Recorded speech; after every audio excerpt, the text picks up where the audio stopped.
السلام علیکم ورحمۃ اللہ وبرکاتہ۔ آج میں آپ کے ساتھ جنت کے حصول کی دعائیں شیئر کرنے لگی ہوں۔ سب سے پہلی جو آیت ہے سورہ تحریم کی آیت نمبر 11، یہ فرعون کی بیوی حضرت آسیہ جنت کے حصول کے لیے اللہ تعالیٰ سے دعا کیا کرتی تھی، رب ابن لی عندک بیتا فی الجنت، رب ابن لی عندک بیتا فی الجنت، کہ اے میرے رب میرے لیے اپنے پاس جنت میں ایک گھر بنا۔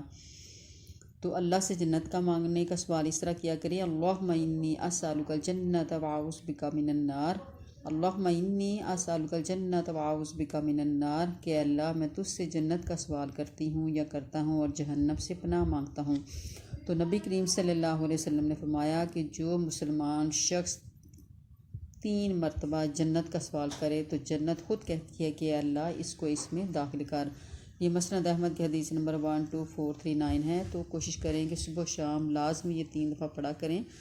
تو جنت الفردوس مانگنے کا حکم ہے کہ اللہم انی اسألک جنت الفردوس، اللہم انی اسألک جنت الفردوس، کہ اے اللہ میں تجھ سے جنت الفردوس کا سوال کرتی ہوں۔